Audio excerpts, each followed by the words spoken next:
The invention of gunpowder can, without exaggeration, be called a technology that revolutionized, if not the entire world, then at least the art of war.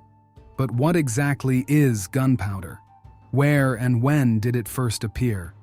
It's worth noting that mastering fire played a crucial role in human development, allowing our species to settle in regions where, frankly, we had no business being. The best, though somewhat crude, analogy to explain gunpowder is a simple campfire. If you strike a spark onto a pile of dry branches and leaves, the combustion process begins, releasing heat and gases, or to put it simply, smoke. Fire needs oxygen, so it burns on the surface of the wood and slowly spreads deeper. This process can last for hours.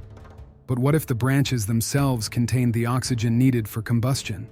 The reaction would happen much faster, and all the heat and gas that a campfire produces over hours would be released almost instantly. This analogy is closer to gunpowder than it might seem. The main combustible component of gunpowder is charcoal, essentially just wood.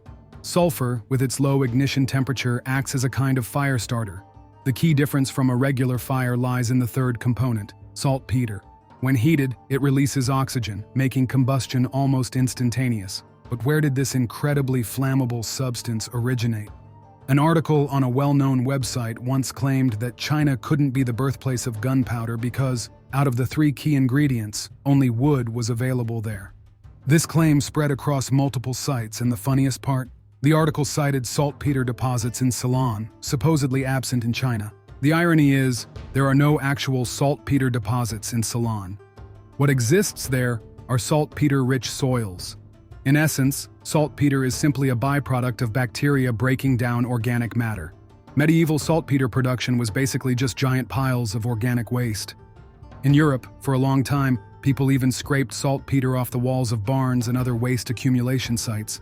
But was saltpeter available in China? Some researchers claim that in certain regions of China, saltpeter naturally emerges on the surface of the soil. In his book on gunpowder, Jack Kelly notes that in some areas of China, people even use saltpeter as a substitute for table salt. One way or another, a Chinese medical text from the 5th century describes how to distinguish potassium nitrate from other salts.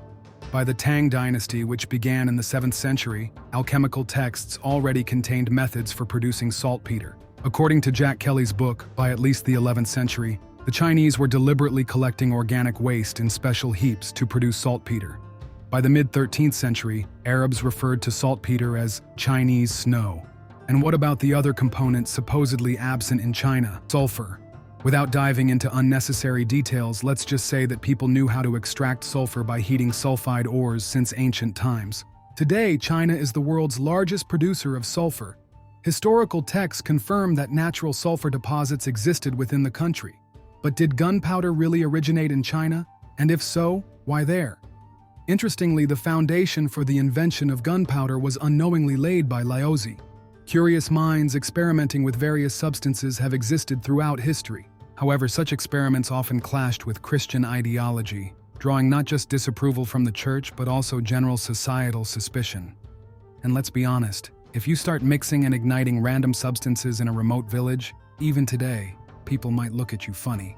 In the Middle Ages, you could easily be blamed for droughts, crop failures, or even a neighbor's cow not calving properly. In China, things were different.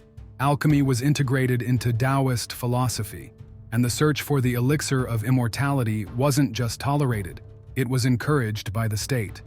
Emperor Li Chun, also known as Xianzong, who ruled in the early 9th century, was deeply invested in these elixirs.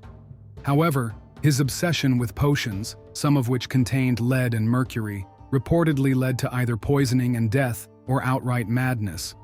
In a way, gunpowder emerged as an accidental byproduct of the quest for eternal life. A 10th century alchemical text, The Secret of the True Origins of Things, contains 35 elixir recipes, none of which grant immortality, but many of which are outright dangerous.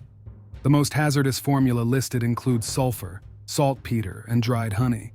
According to the text, this mixture was highly flammable, and the unfortunate experimenter not only suffered burns, but also managed to set his house on fire. The oldest known document explicitly describing gunpowder is a Chinese military treatise from the year 1044.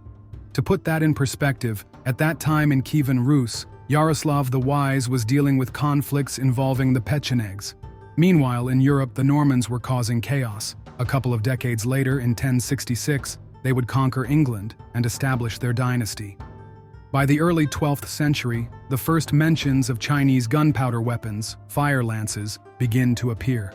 However, in more recent times, a theory emerged claiming that gunpowder actually originated in Europe, that the Chinese either borrowed it or independently discovered it around the same time. But that's simply not true, and here's why. The gap between the first recorded Chinese gunpowder formula and the mere mention of gunpowder in Europe is over 2 centuries. And the first fully documented European gunpowder formula appears more than 2.5 centuries after the Chinese one.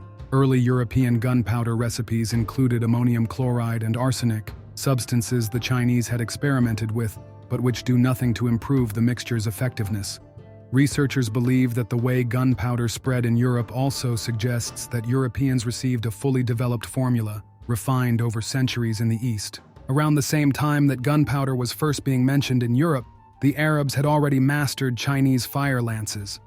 A Syrian named Hassan al-Ramah even wrote treatises on Chinese rockets and fireworks.